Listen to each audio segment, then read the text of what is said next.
Maybe one small question. My first slide is after your slide, Elke? Yes, yes. Okay, thank you. Just a second.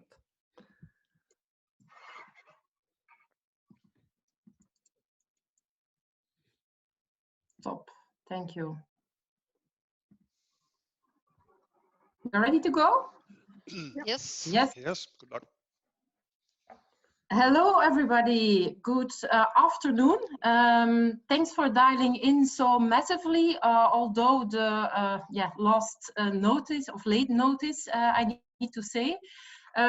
Looking maybe first practical information, you are currently all on mute.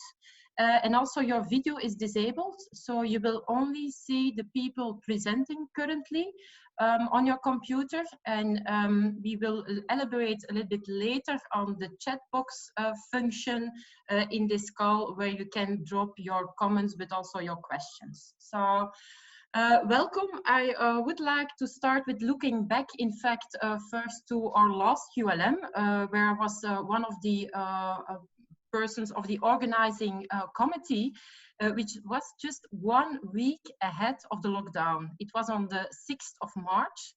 And yeah, it looks like ages, because currently you're at week 6 of the lockdown, and probably you're asking yourself, what have we been doing in the meantime since this last QLM?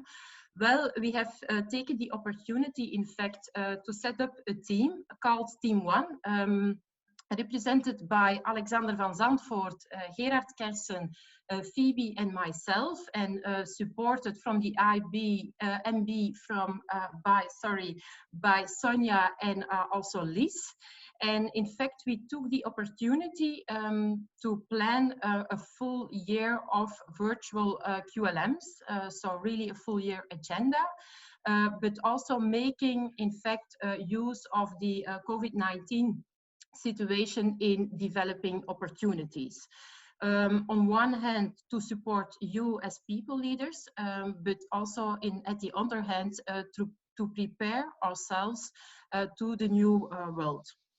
So today, Sonia will zoom in on the vision, the purpose and the strategy of our QLM 2020 for this year.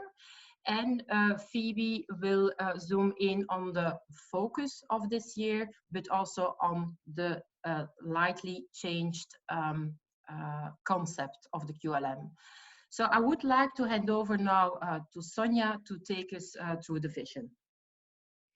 Thanks, Inge, and thanks, Team One, to put this up for the rest of the year. So as Inge has said, it's as if it was yesterday, I think, when we had our last QLM, which for me was incredibly inspiring and, to my opinion, one of the best QLMs we had, which makes it even more difficult, I think, to do it now this way, because we're all very much people. But nevertheless, this is a reality, and I think it does give us some opportunities as well. And as often people say, never waste a good crisis. I do believe there are quite some opportunities in our current situation. So as Inge has already alluded to as well, these are challenging times for all of us. And especially, I think, for people leaders, because leadership has never been more difficult for us.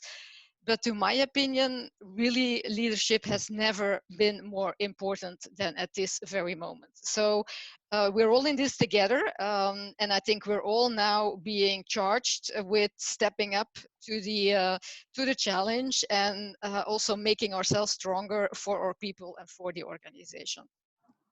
So for the program that the team has developed, we of course don't want to change all over. We really want to go from what we had already established, and that is also the Credo Action Plan, which we talked a lot about the last QLM, so that you will find that back as a very strong basis and a fundament. And then also, of course, everything that has been done on the leadership and the development, that the Colorful Minds program from Alexander and Gerard, you will find that as well. So if you look at the logo, this is the new logo of our QLM for this year, the rest of 2020. And it starts with something we know very well. So dare to dream, dare to do, that's how we started the year. And now when I think back about our kickoff, we said this is going to be a new era, a whole new special year, a new decade. And now we all think, we had no clue, right? We had absolutely no idea what we were talking about. But I think we can confirm it is a new era, it is a new world. And in that new world, we continue to dream, to putting the bar high, to go for innovation, and especially also doing things, executing and committing to our patients and to our customers. So in that sense, our vision hasn't really changed. We will continue to drive and to thrive also in this new world. Just one comment I want to give on this new decade and this new world. Of course, we're all thinking about digital and remote and all of those kind of things. And I was quite interested to hear from Jennifer Tarbert last week when she was doing her town hall. Then they had sent out a questionnaire to 5,000 employees of J&J, asking them how they felt and how they felt about the communication and the things we're doing. And all of that was, of course, extremely good. So 95+% of our people said that they felt very comfortable with what we do and how we communicate. But the thing that really struck me was that 1 out of 3 of our employees said that they were anxious for the future, that they were insecure about the future. About 50% said that they were challenged with priorities, setting the right priorities, because now working from home, they also had, their children at home, their parents they're worried about. So 1 out of 2 was really struggling with focus. And also 1 out of 2 was actually worried about the business outlook.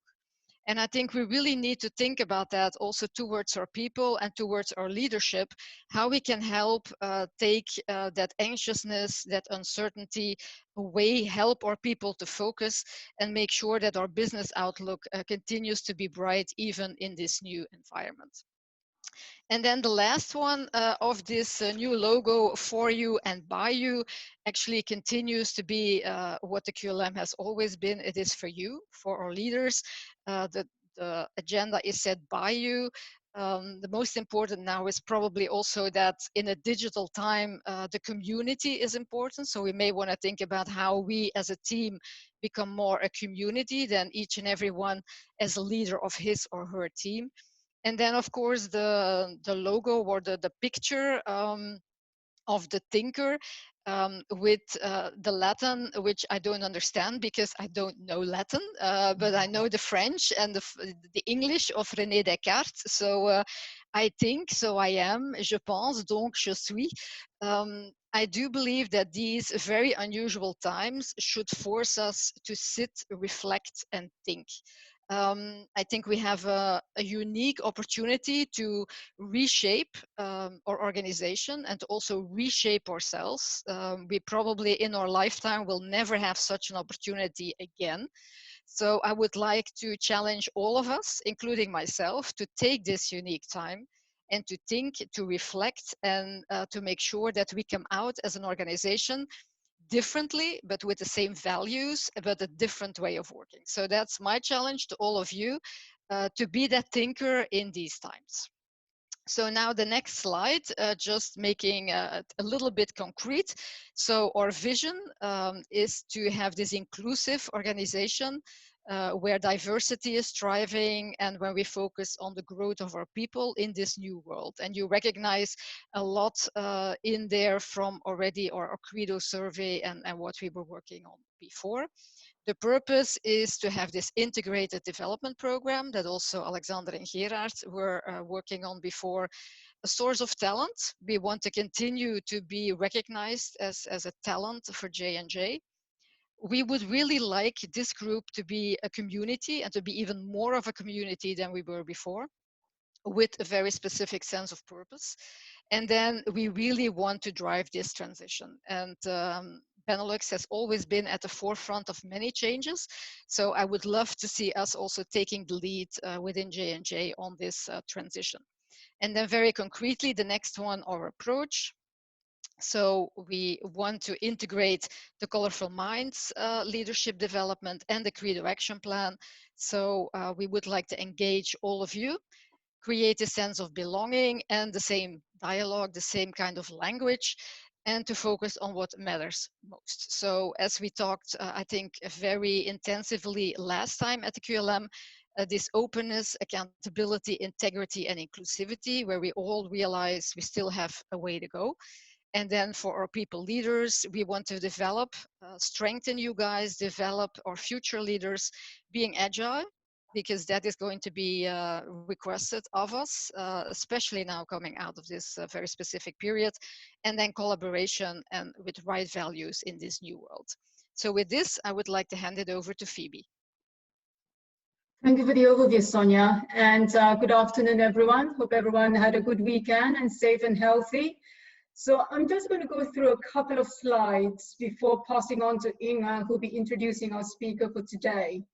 And to give you some background to this and to build on what Sonia had mentioned already in regards to our QLM vision and also the purpose of the QLM, we really looked at how we could and should focus on the rest of 2020 in the execution of our QLM plans.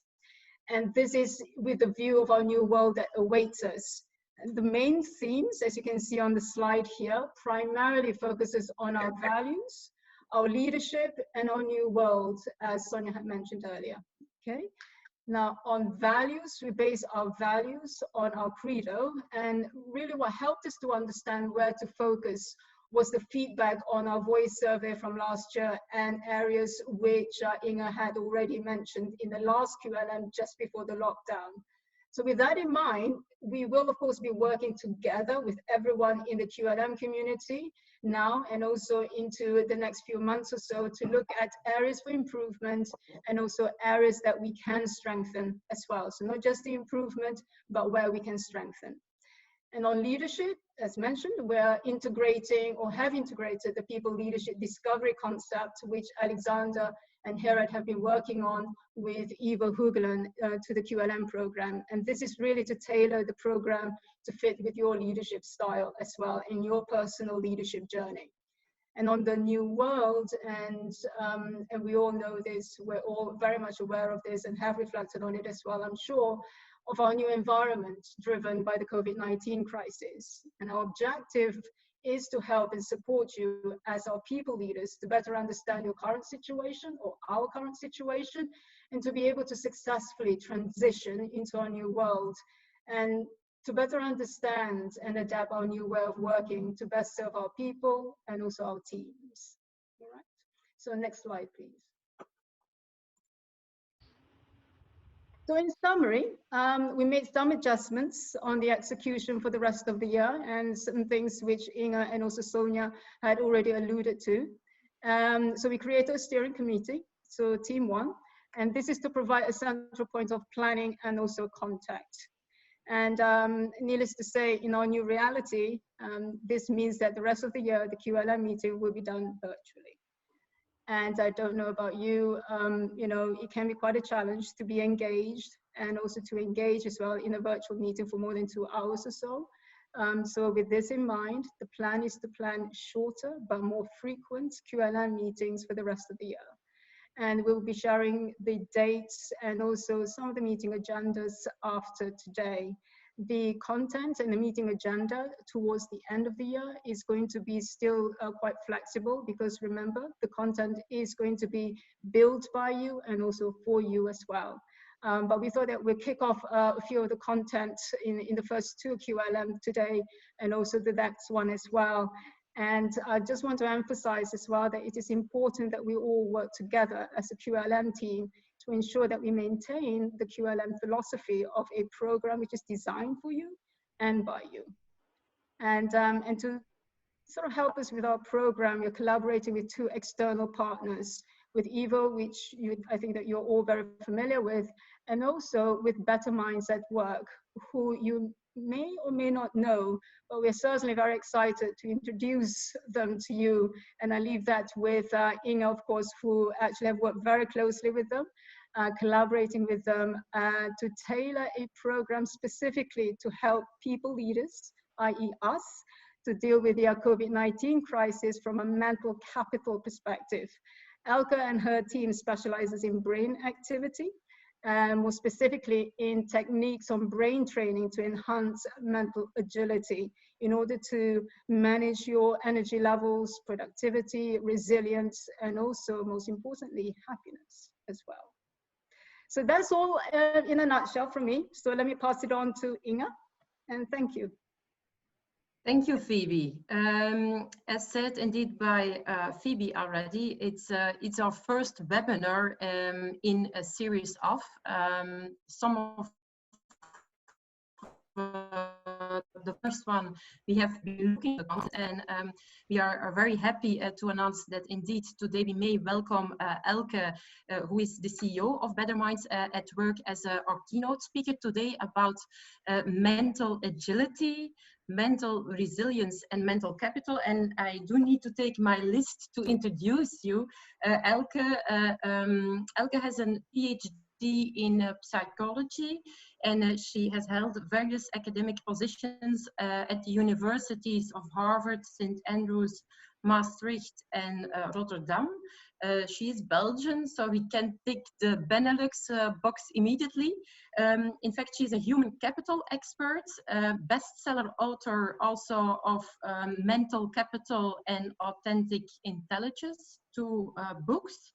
As said, she is the CEO, and I think for me the trademark of Elke is unique in the way that she can build a bridge between science and practice, science and people and organizations.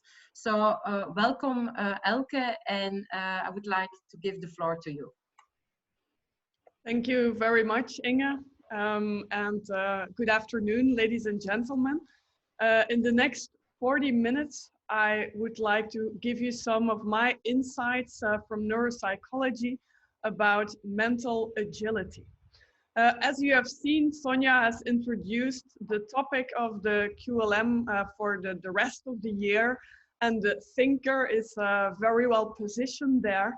And therefore, I thought it would be useful to give you some insights about how our brain works, how we think as human beings, how we can focus on our priorities, also to get an idea about how our brain is more emotional these days because of the challenging times. So let me dive with you more into that. Now, before we go on, some practical points.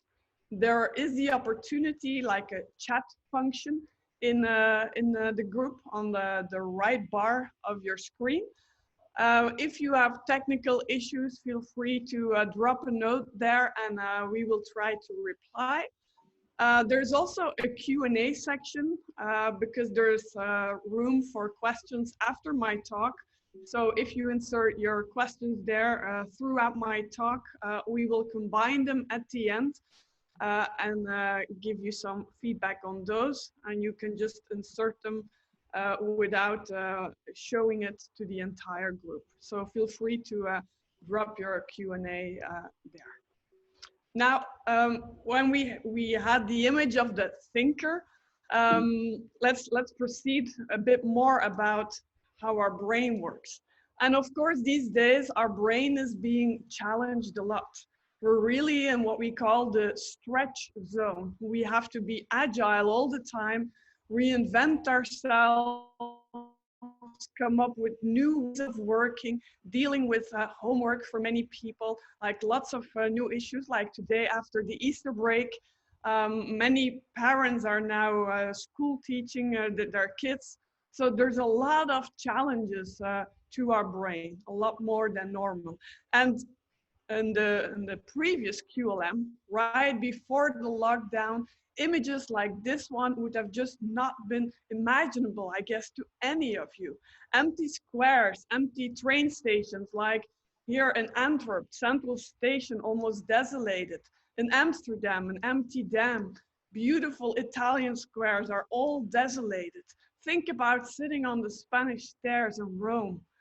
was always packed with people. Everywhere in the world, we see similar images coming up. Interestingly, aside from all these desolated touristic places, there's also something else coming to us. You may have seen it in your own neighborhood, like initiatives from people to try to reinvent themselves and make this lockdown a bit more fun. Take a look at this Italian guy. I'm not sure whether the sound will come in really well, but I think you can grab the idea. Poi d'improvviso venivo da dentro rapito e incominciavo a guardare nel cielo infinito.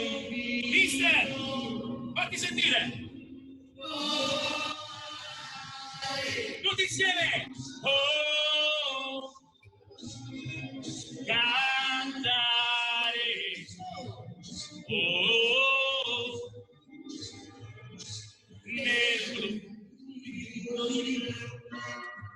I love watching these videos as they show to me the potential that we all have. We can be agile all the time. We can reinvent ourselves. Every evening at 6 p.m., this Italian gentleman is getting on his balcony and entertaining all the neighbors, singing Italian classical songs and making this period a bit more fun. It shows that in these challenging times, we can reinvent ourselves. And as Sonia already pointed out, never waste a good crisis. And this is exactly the moment. How can you be more agile as a leader? And how can you increase agility in your own teams?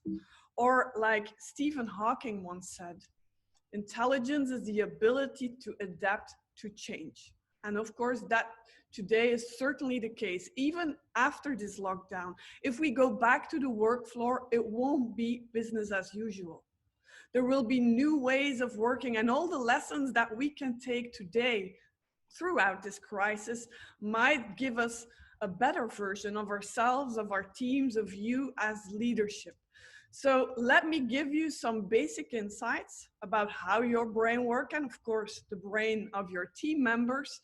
And from there on, we can proceed in next webinars to go more into depth about how you can adapt to that change and reprogram yourself as it is, as an individual, as a team, to deal with the lessons that we are indeed learning today. Now, first of all, it's really important to have some awareness of what's going on in your brain. And you already heard it with more than 5,000 J&J employees. A questionnaire showed that many of you are experiencing symptoms of anxiety. And indeed, I see it increasing week by week. People are experiencing more stress, are getting more concerned about the outcome, about the insecurity of the time frame. And of course, that is influencing our mental and physical well-being. And by becoming a bit more aware of what's going on in our brain, we can have a major impact on our well-being. Because there's a lot going on in our brain that we have no clue about. All the worrying thoughts, for instance, we might feel them like in our stomach, or we have a headache, or we notice when someone is asking you something in a very gentle way and you hear yourself shouting. It's like a ticking time bomb. And actually, ladies and gentlemen, that is very, very unhealthy. But there's a lot going on in our brain that we don't know about. I can compare it with this iceberg. A lot is below the water surface, but it's having a major influence on how we feel, how we think, and how we behave. Now, research at Harvard University has shown that when we are awake, in about 47% of the time, your mind is wandering. Also, during this webinar, I bet very often your mind will drift away. And that's okay, because during mind wandering, you are doing something useful. You might relate the things that I'm telling you to your own life, to your own leadership. You might get creative solutions, because creativity happens when your mind is wandering, not when it's focused. You might create a sort of a perspective, a helicopter view. So this mind wandering is very, very useful.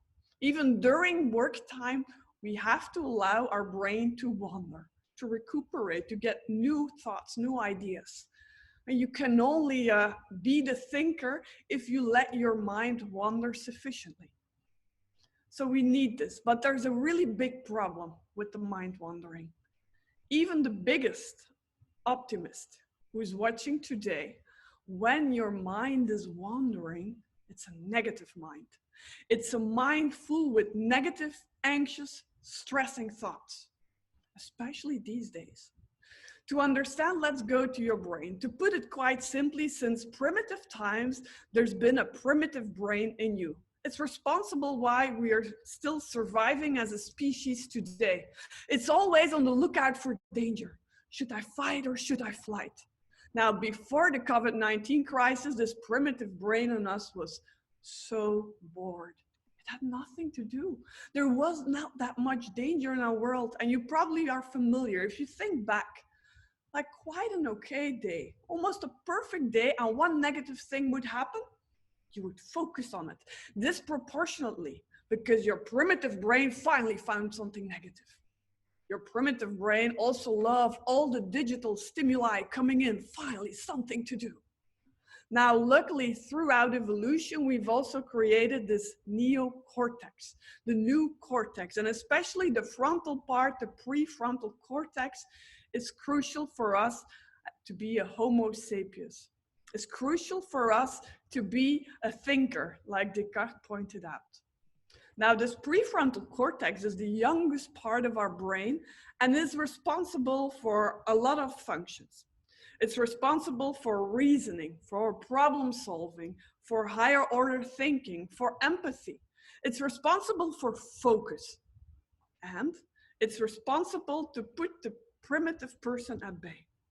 Without the prefrontal cortex, our lives would be really crazy. So we need this prefrontal cortex to be wise people. Now, think about it.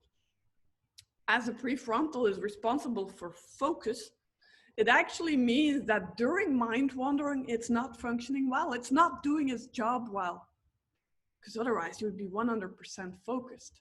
And of course, it means that it doesn't involve all its functions well. So we're not reasoning that well, not thinking that well, and suddenly also our focus is gone and the primitive person is taking over without you being aware of it. Below your water surface, this primitive person is taking up a lot of space. And it is if we were to have like this healthy button, a green button for us, and meaning improving health, and a red button making our health worse. Now, of course, evidently you want to push your green button, but this here, ladies and gentlemen, is pushing the red button all the time. It's creating stress hormones like adrenaline and cortisol, which are really helpful in case of imminent threat. But it's not helpful when it's chronically in our body. It's having a big negative impact on our mental and physical health. How ironic is that? That we have a system in our brain that making us less healthy, that is causing us, especially during these days, to have more worrying, anxious, stressing, negative thoughts than we could have. Because let's be honest, if we ruminate all the time about the future, near and further future, it's not having an impact on that future, but it's having only an impact on our health. Now, wouldn't it be interesting if you would be able to detect this primitive person in you a lot faster? And with that insight, also realize what's going on in your team members. Now, there's a very easy trick to do. Psychologists have been studying this awareness for decades now, and always it turns out there's one easy solution. It's just asking yourself quite often, what was I just thinking? Just a millisecond ago, what was I thinking? What it creates is what psychologists call meta-awareness, an awareness about your awareness, helicopter view. Now, That might be difficult. If I were to ask you right now, what were you just thinking a second ago? You might say, I have no clue. So I want to challenge you. In the next days, start practicing it. Try to see what's below your water surface. And with that insight, make your own mindset more positive, more proactive, more agile. And with that insight, take it to your teams. Now, a moment to ask yourself this question is when your brain is often wandering. For instance, when you're bored. You might realize, like, if you reach a destination by car, you think, oh, I'm already here. Did I have a green or red light at the junction?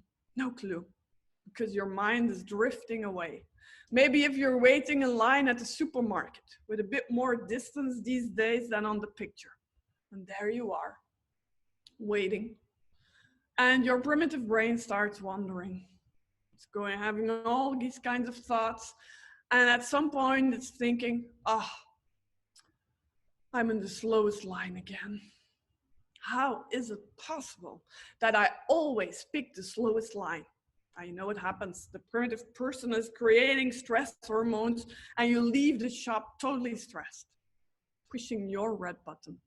Next time, ask yourself, what was I just thinking? Your prefrontal cortex will immediately know, oh, it's just based on chance. It's statistics.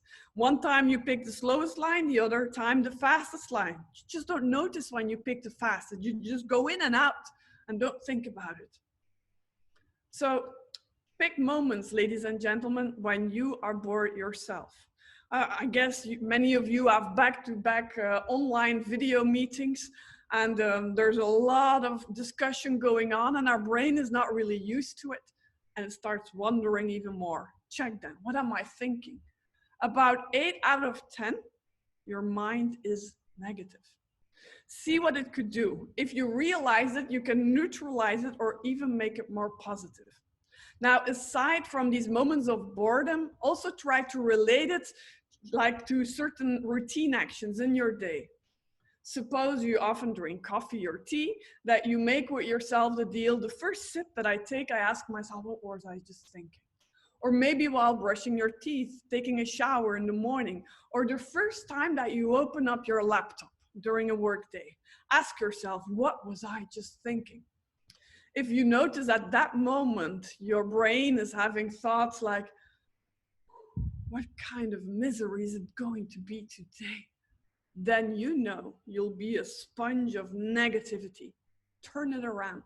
Say to yourself, I'm going to give 3 of my team members a compliment today and see what happens. It's the same work day, but you decide instead of your primitive brain. Try it for yourself. Even if you think, oh, my brain is totally fine, check it for yourself. I promise at first you'll be shocked by all the negativity in your mind. But afterwards, after a day or so, you think, a lot of them I can like make it more simple, neutralize it, or even make something positive out of it. See what that could do for you. Also works really well with calimeros. Maybe for people of a certain age, you've had Calimero while you were young. And actually these days it's been revived by Netflix. My daughters of 4 and 5 are watching it almost daily. And Calimero is still saying the same things as 30 years ago. I'm small and they're tall and it's not fair.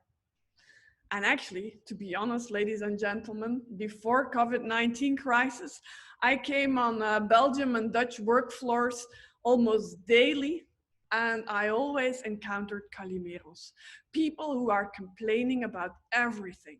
You're probably familiar with them in your teams. People who complain if you go left or you go right. People who complain that there's not enough change or there's too much change. People who always say, oh, but that's not my responsibility. You should ask the manager of our team. You have some people in mind? I, as a psychologist, find it the most fascinating thing to observe. Calimeros. Because how weird is it that you would be okay with spending the majority of your life, your work, in a negative way? That you start your work day already with like glasses that are on the lookout for negativity. Calimeros don't really realize that the primitive person in them is taking up a lot of space below their water surface, is pushing the red button all the time. I'm convinced, and I see it happening all the time, that with a bit more meta-awareness, every Calimero can turn in what I call a Calihero. A Calihero is the antidote of a Calimero. It's a hero, it's an owner. He takes up ownership, arranges his life, doesn't matter the context or the hierarchy in his team, he or she manages it, takes proactive action. Now, maybe these days, if you think about it honestly, you might have had more of a Calimero mindset. And that's quite normal.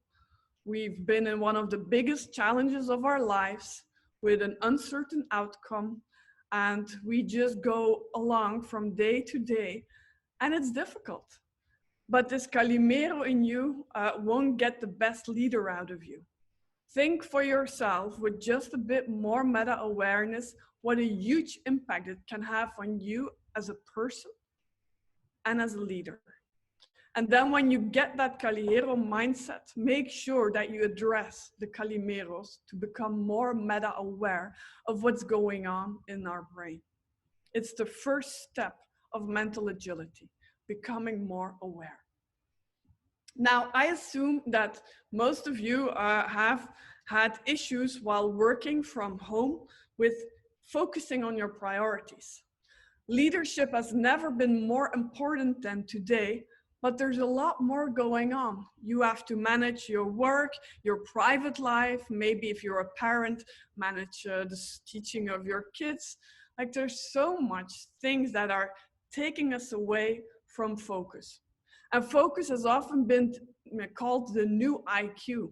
But let's take a poll for this morning. How often have you been working with focus? Have you been able to focus for certain periods of time, like let's say at least an hour, or have you been multitasking a lot? Let's see whether the poll can come up. There it is. Feel free to put on your answer. It's collected anonymously.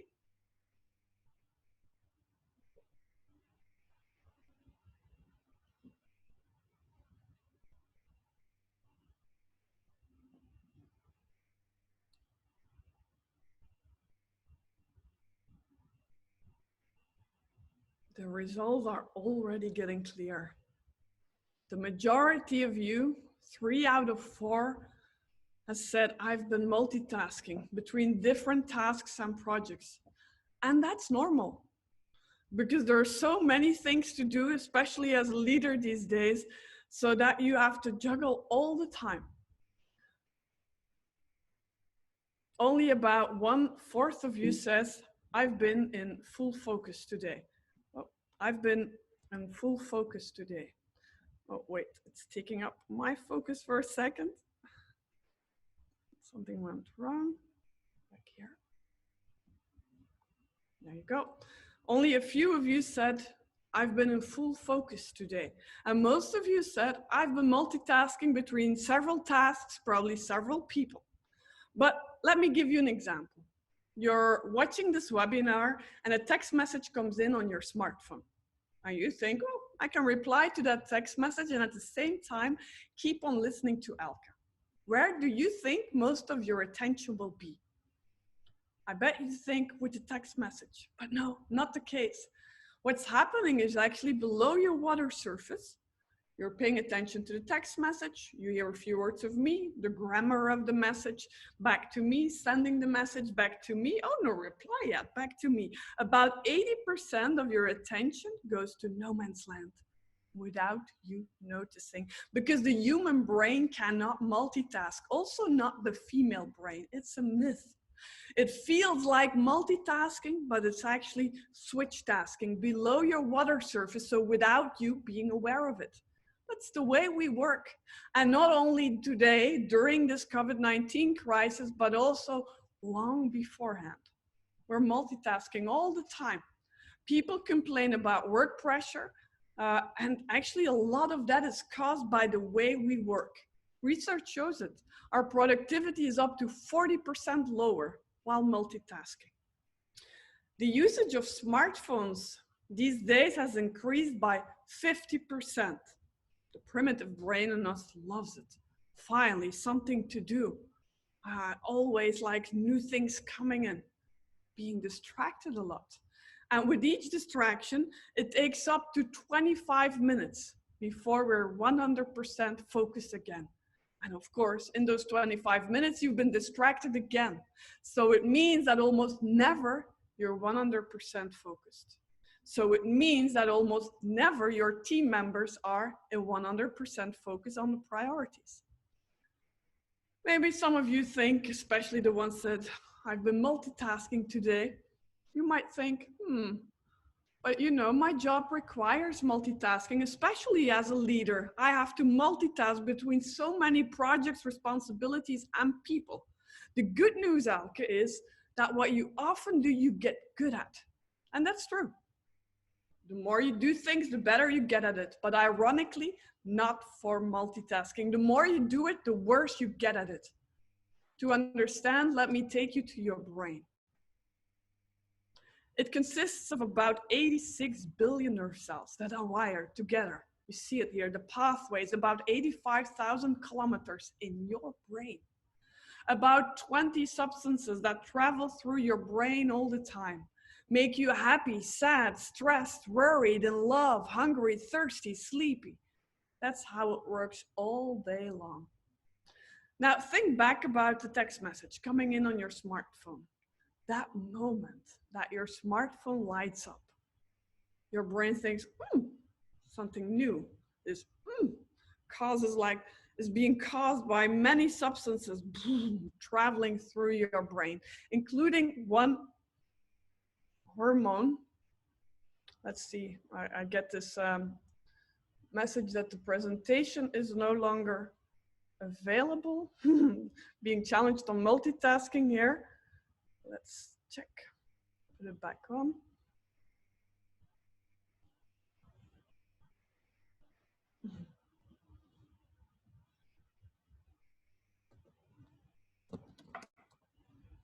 This is a good moment, ladies and gentlemen, to start mind wandering.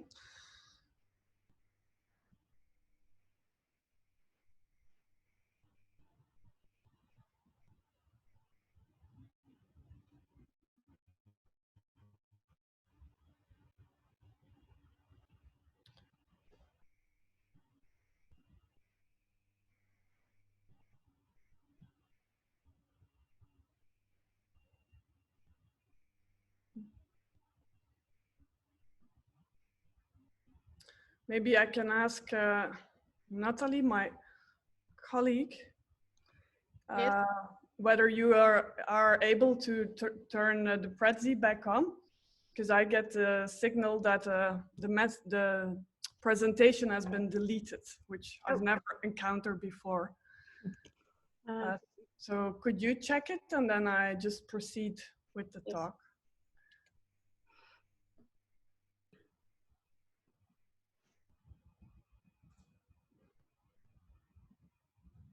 Maybe you can, the browser version? Yeah, I already did. Oh, it's not working.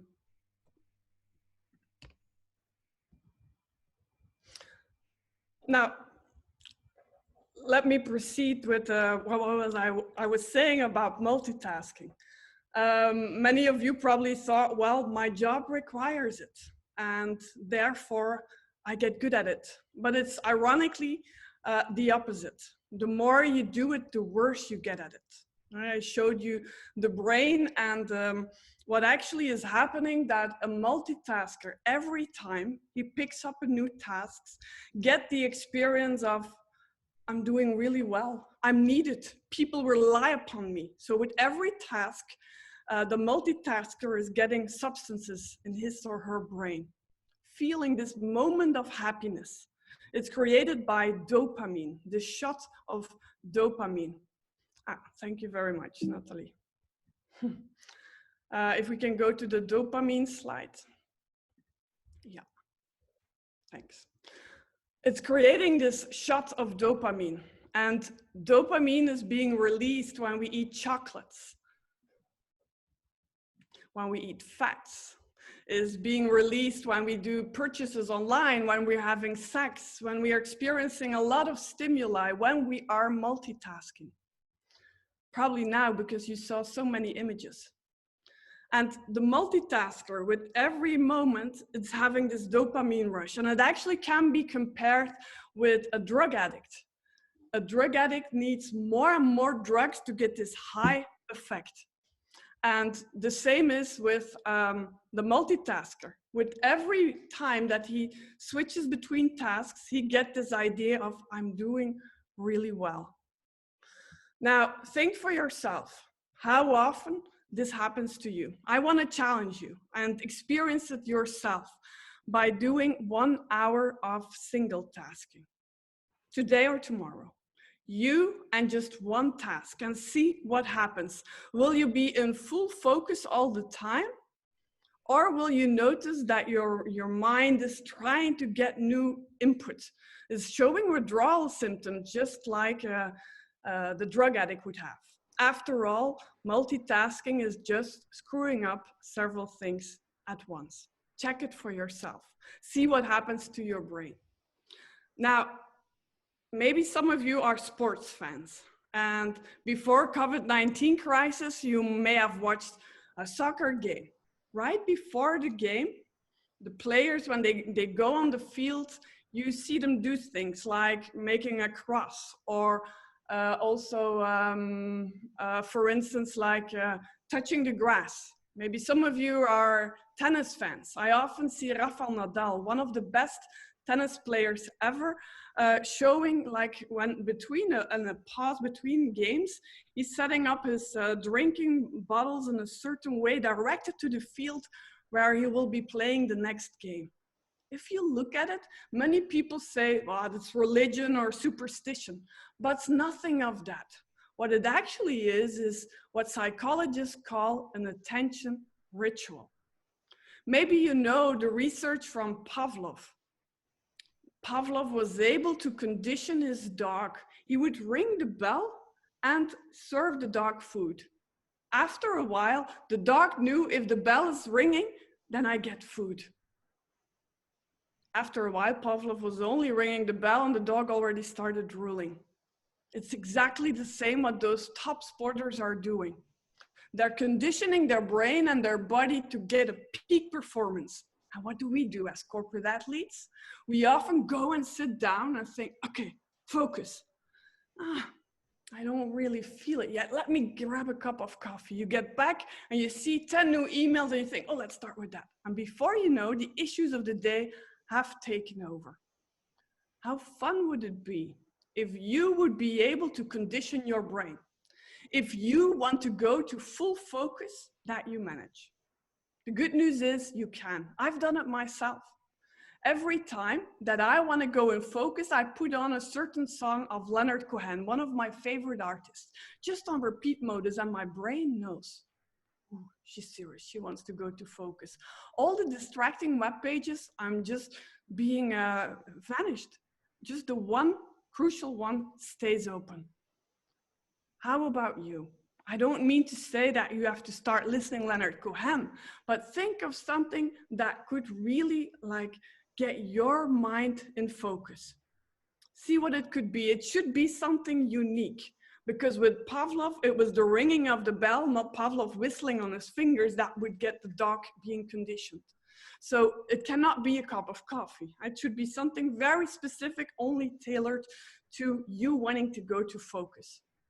Try to link it for about a week. It might feel a bit artificial, but afterwards you have gold in your hands. You can decide when you want to go to focus. See what happens for you. Now I'm talking to you as an individual, but of course these insights you can also apply to your teams, but also maybe at your home. It's quite difficult to focus at home these days. And the interesting thing is that I hear from many people that there's so many distractions. Like even if I'm in video calls, People have kids coming in asking for sweets or saying that something is not working well. There's a lot of distractions these days that we normally don't have. And we should come up with a certain routine to get more focus in our homes and to get more focus in our online team meetings. Now, before COVID-19, our company, Better Minds at Work, was often asked to install a culture of focus in companies. A culture where it was cool to focus on your priorities instead of being busy, busy, busy with many little things. Because let's be honest, before COVID-19, if you were to ask someone, how are you doing? People would say, oh, I'm busy. Because busy implied that you're successful. It was more like a status. Well, actually, I think busy is that you cannot deal with your priorities well. Now, there was always one thing that we would apply. And in whatever company we installed it, we saw that team members were getting along with it, that they were like trying to adopt it and creating from bottom up this culture of focus. It was by showing them this metaphor. When hunting for an elephant, don't get distracted by chasing the rabbits. Now, the elephant is huge. You have to chase it strategically. The rabbits are the issues of the day. Emails, phone calls, I don't know what your rabbits are, but think about it. Many things that are taking your attention all day long. Now, I bet most of you, when you started your work day today, maybe for especially the ones who were on the Easter break, you started your work day with opening up the rabbit hole. And there they jumped out, many different rabbits. And with this energized, fresh brain in the morning that had a night's sleep, you are chasing rabbits. And you probably think, let's start with the rabbits, then I can delegate this to so-and-so, show that I'm really working, and you go on. And of course, you don't close the rabbit hole. It stays open and they jump in all the time. Around 11 a.m., you may have thought, ooh, that elephant, I don't really feel it anymore. But hey, I have an idea. I'll do the elephant after the QLM. But you know, after the QLM, your rabbit hole will be full again with rabbits, and you just continue them. And at some point today, you'll think, brainwave, I'm gonna do the elephant tomorrow. But of course, tomorrow, we're animals of habit. We start with the rabbit hole again, and we continue to do that. That's stressing, isn't it? By Friday, the elephants will still be on your to-do list. It's stressing, but something much more important than that stress. You are way too intelligent to only chase rabbits. You need elephants to feel engaged, motivated, energized at work. Your team members need the elephants. Every one of them needs elephants, especially in these days.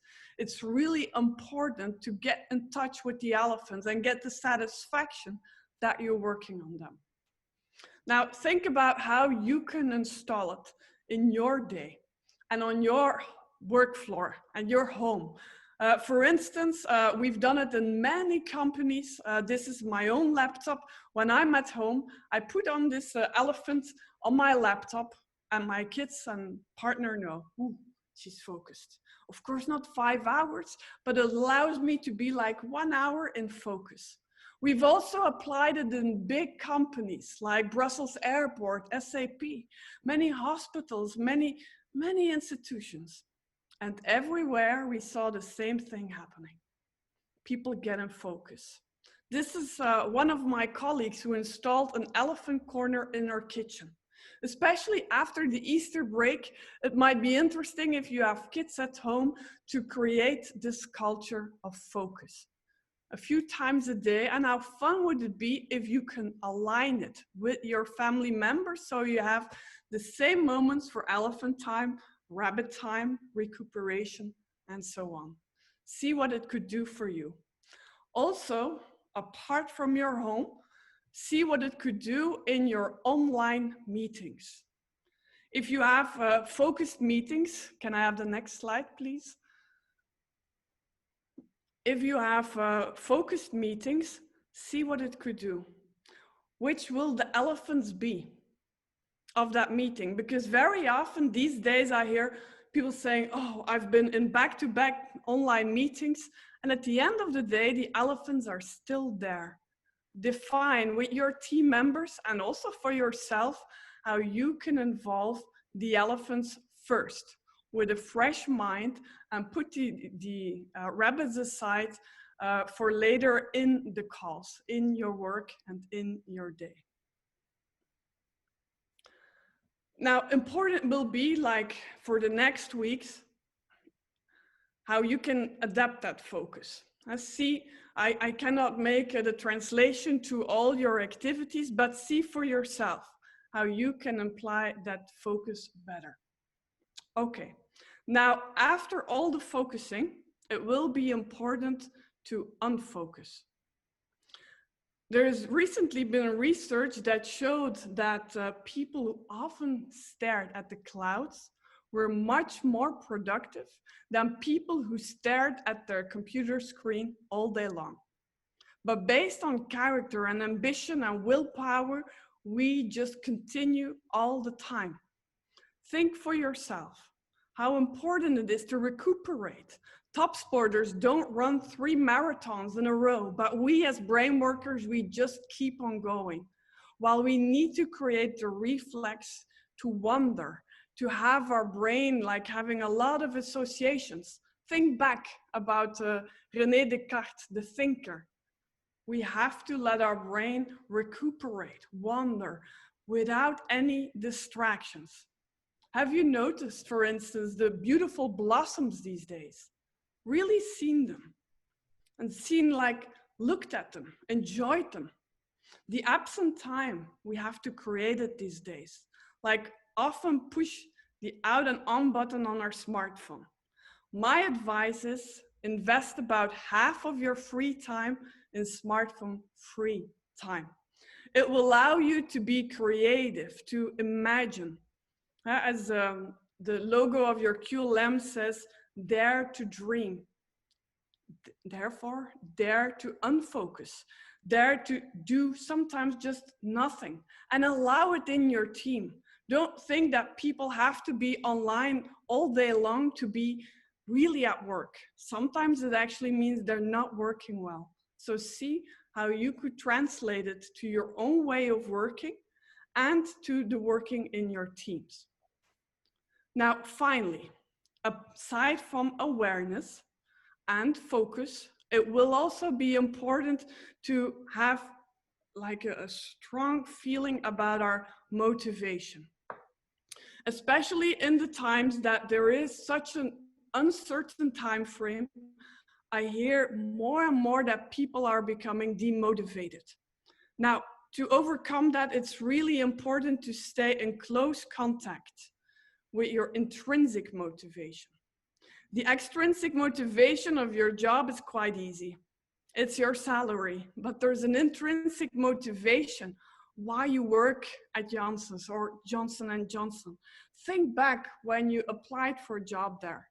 It might have been a while ago, but think back about that day, how you looked at the company, why you really wanted to work there. There's a lot going on in your motivation that says so much about who you are, why you've chosen that job, why you do what you do at your work, but also in your private life. Think about that much more often. These days, we're chasing so many rabbits all the time. We let the primitive person in us wander all the time that we have no time to think about it. Well, this is saying everything about who we are and what is giving us energy, and about what might give your team members energy. Very often, it will be important to ask yourself, what is it? Why do I do what I do? Why am I a leader? Very often people will say it's about the connection with my team, with every individual team member. Now, these days in online times, it's difficult to have that connection as we used to. The small talk at the coffee machine, we don't have it that much anymore. For instance, with my team this morning, I had what we call the Monday huddle, the virtual coffee. Just a quick moment to check in with each other. How are you doing? Not talking too much about work, but just talking about our feelings, how our weekends were, just get an idea of what's going on. Even as a leader, you might reason, well, I have quite some people in my team. If I have to be connected all the time with them, it's causing me stress as well. But there might be people in your team who at the work floor were quite independent, didn't need any feedback, were very resilient, agile people that these days need more of your feedback than ever, that need the connection. Ask all of them. Make sure that you don't skip anyone because they've always been resilient and agile. You don't know the context of those people these days. So make sure to connect. It will increase the motivation day by day and will keep us going. The passion that we can feel in our jobs, we have to create it ourselves. The passion in our life as well. It means these days taking really small steps. But we have to proactively take those steps, especially as a leader. Think what your next step could be after this webinar, what you could do to have your motivation a bit higher and the motivation of your team. So to summarize, ladies and gentlemen, I hope I've inspired you to increase your own awareness. Become aware of what's going on in your brain. Get in touch with that primitive person in you. Don't let it get bigger in the next weeks of lockdown. Have it be there. It's good for our safety, but try to neutralize it sometimes or make it positive. Think how you could apply that to your teams. Create this Calihero mindset. We also need it when we get back to the work floor and think about what we could do with the lessons learned. Think how you could focus more on your priorities. What could be the next steps you take to single task more? Maybe create an attention ritual. Think about how you could create an elephant culture at your home and in your teams. And finally, think how you could keep your own motivation and that of your team members high. So my question first to you, as a leader, you're the role model. What are you going to do to strengthen your own brain? We have a poll coming up. Feel free to tick as many boxes as you like, but try to commit to some of the insights I've been giving you and experiment with them.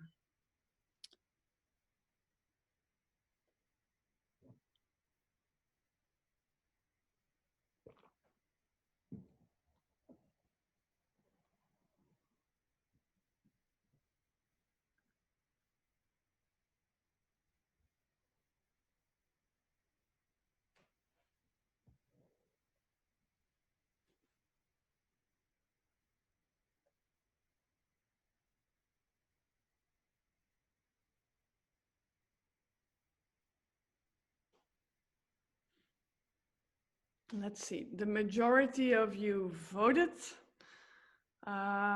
Most say I'm going to chase my elephants, which is a good thing to do. Single task more, create an attention ritual. Really try to experiment with it because you'll have golden hands once you've been able to condition your brain. Some of you say create connection with colleagues. I assume that's because you're already doing that. So see what the insights might do with you, and then look at what you could do to share that with your team. Like, what are the insights that you're taking today that might strengthen the mental agility in your team, your organization, and your family? Now, I want to wrap up by giving a quote of one of my favorite artists. I already told about him, Leonard Cohen. How can I begin anything new with all of yesterday in me? Now, to be honest, Leonard was talking about managing all his loved ones because there was some overlap between the ladies. But I'm talking about your habits. We as human beings are animals of habit. Some things we've been doing them for years because we've always done them without questioning whether they are useful to us, whether they're feasible. All of us are letting the primitive person in us taking up so much space, pushing the red button so often. We don't think about what's intrinsically motivating ourselves or our colleagues because we have no time. We just keep on chasing rabbits. think about how you could challenge your habits, especially in this crisis. Take the lessons, see what it could do to you. And many people often say, oh, I have no time. There's no possibility for homeworking. Well, this time shows that it is possible. We as human beings always have the tendency to stay in our comfort zone, but let this crisis be a time that you go to what I call the stretch zone. It might be painful there, it might tickle us, but there is the potential for our growth, for better teams, for better leadership, better collegiality, and happiness at work. See what it could do to you. Especially, next slide please, because we are transitioning into this new world. It will never be business as usual. There will be a new world that at this moment will be hard for us to imagine. But think about what you could do with the lessons about your own brain and that of your team so that we can adapt to that change and see how we can, with the reasoning of Descartes, be real thinkers, forward thinkers, how we can deal with this new world. Now, finally, there will be some time for Q&A, but also let me give you the entrance to my rabbit hole. If you still have questions afterward, feel free to send me a mail, say that you're from J&J, and I promise I will treat you like an elephant. Feel free to link online, such as on LinkedIn, where we often post on mental agility and leadership. Today, I've mainly talked about the book Better Minds, in Dutch called Mentaal Kapitaal. If you have any questions about this, feel free to reach out to me. Finally, I've said to you that attention is a very scarce resource, and you've shared it with me for that period of time, so thank you very much. I'd like to give the word back to your colleagues.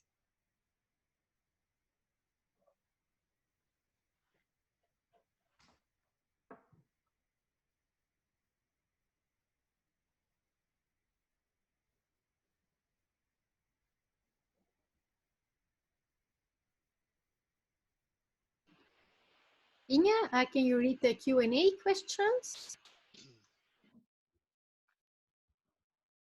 Sorry, I was still on mute. Alexander, I would like to hand over to you for the first question. Yeah, absolutely. Thank you very much, Elke, for that great presentation and inspiration. There are a few questions, and the first one is an interesting one about the Calimero. Do you see an increase in individual productivity during the lockdown, since we don't run so much into Calimeros? Well, I think we still run them online. But indeed, the influence that it might have on us physically is being diminished. And you probably know, Alexander, if a Calimero is around you, that you sometimes feel this stomach ache, like the negative energy immediately is being transformed upon your body. Of course, that's not the case these days. But you can also have it in online meetings. If let's say you're with 10 in an online video call, and you see one of the Calimeros is being silent, not mentioning a lot, being, let's say, envious of some colleagues who are talking a lot, you will still notice it, and it will have an impact. I think it's much more important, especially as a leader, to avoid that there is a mindset of Calimeros being allowed in your teams. Make sure that you battle them, no matter whether they're near you now or not. Okay, thank you for your answer. I hope it answered the question. Gerard, can you do the second one? Yes, I can. Thank you very much, Elke, for the presentation. The question is as follows. In terms of motivation, how to deal with team members who are today facing a completely different job situation? For example, sales reps. It can be challenging for them as some major aspects of their main motivations have dramatically changed. Yes. So you mean the people who are technically, how do you call it in English? Werkloos. Yeah, you meet with us, those? yeah, with us they are not technical unemployed, but at least we give them another purpose and another, yeah, time fill, I need to say. Okay, yes. Well, important is to know that our brain loves goals. We already have it with our kids. If you're sweet, you'll get some chocolate afterwards. And there's like a goal, and the brain will think, oh, I can manage that. I'll be very nice now. And the same holds for an adult brain. As long as there's a clear goal in mind, in the near future, it will be able to handle that. As a leader, it applies that you have to find tailored for each individual what those interim goals might be, so that you can drag them along the entire trajectory until returning on the work floor. It might be little things, but see how you could tickle them and keep them motivated and enthusiastic. And my advice would be try to involve them in many activities so that they still get that team feeling and the link with the entire organization. Especially these days, that will be very important to have them mentally at least close to you. So little goals will often be very helpful. Okay, thank you very much. Okay, seeing the time, I would like to close the session. Nathalie, can you show us the last slide? Yes. So Elke, thank you very much for your inspiring keynote, and very nice that you open your mailbox for questions and that you will handle them also as elephants. I want to share also that we have a lot of information on our Square box. So if you look to the COVID-19 Stay Connected, you find it in the at the home screen of Square. You can push the button till the end, Nathalie. So you will see that there are a lot of links, and especially also on work, health and well-being, a lot of tips and tools and people who you can reach out to.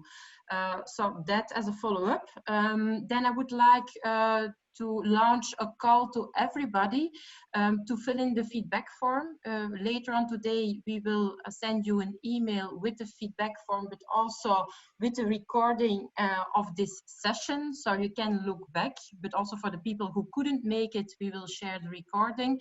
And why do we find this feedback very important? Well, it will be the food for our next session. At least we want to make it more tailor-made upon your request. And then I would like to end the session by thanking Elke for the inspiring keynote, my colleagues of Team One, also Sonia and Phoebe for joining the introduction, and of course to all of you. We had 56 participants, so it's a good success, I think, for our first rather late notice session. So thank you for your participation, and have a lot of success with chasing your elephants. Have a nice day.